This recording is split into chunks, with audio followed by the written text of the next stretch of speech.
Let's now move on, viewers. Donald Trump has now assumed office. He signed a slew of executive orders, 80 to 100 to be precise.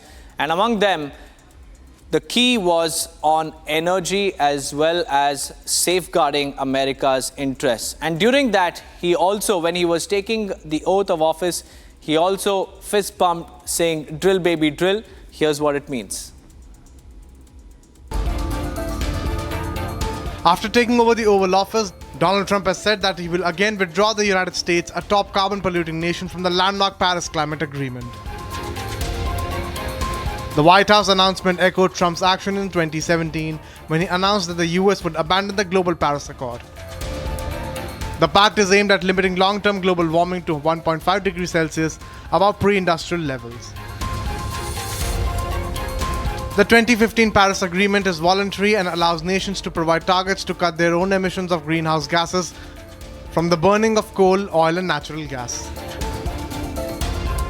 Trump's announcement comes after the outgoing Biden administration last month offered a plan to cut US greenhouse gas emissions by more than 60% by 2035.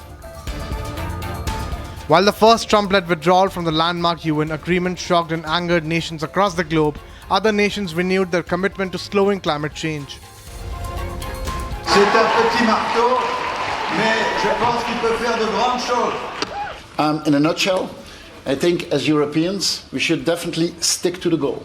So what we have in the Green Deal, we agreed to it. We should stick to it from a climate perspective, but also from a competitiveness perspective, we should stick to it. What we should change is be clear on the goal, but more open on the ways to achieve it. US, the second biggest annual carbon polluting country, made headlines in 2023 for putting 4.9 billion metric tons of carbon dioxide in the air. US has been responsible for nearly 22% of the carbon dioxide put in the atmosphere since 1950, according to Global Carbon Project. While global efforts to fight climate change continued during Trump's first term, many experts worry that Trump's second term will be more damaging. Now, viewers, despite the threat of deportation looming over their heads, thousands of migrants have begun their journey to the United States. The migrants walked along the Mexican border as parents carried children in the scorching heat. Take a look. As Donald Trump begins his second presidential term, the leader is set to launch a crackdown on immigrants and has assured harsher border policies. But we will quickly reestablish control of our sovereign territory and borders. We will expel every single illegal alien, gang member, and migrant criminal operating on American soil and remove the savage gang Tren de Aragua from the United States. Here's a little video for you to see about this gang. Go ahead. Thousands of migrants began their journey to reach United States. The migrants walked along the border as they continued dreaming of attaining a better livelihood in America. Just after his inaugural ceremony, Trump started implementing orders to increase security along the southern border. 24 hours into his term as the 47th president, Trump ended the use of a border app called CBP, one which previously allowed nearly 1 million people to enter United States.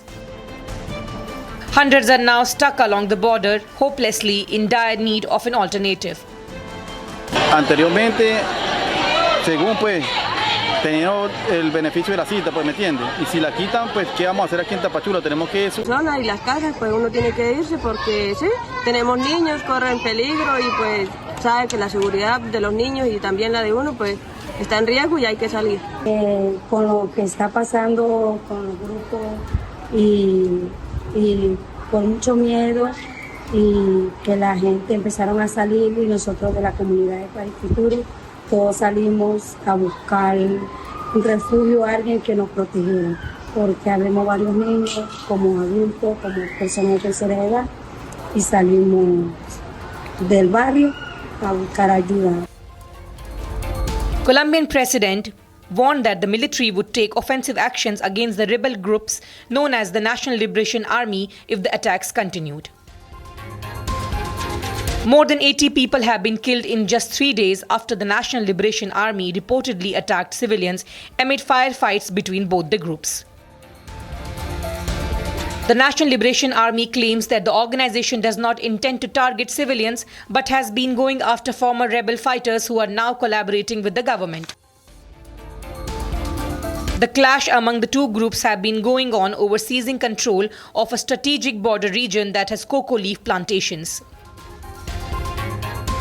Colombia's government has been demanding that the National Liberation Army cease all attacks and allow authorities to enter the region and provide humanitarian aid.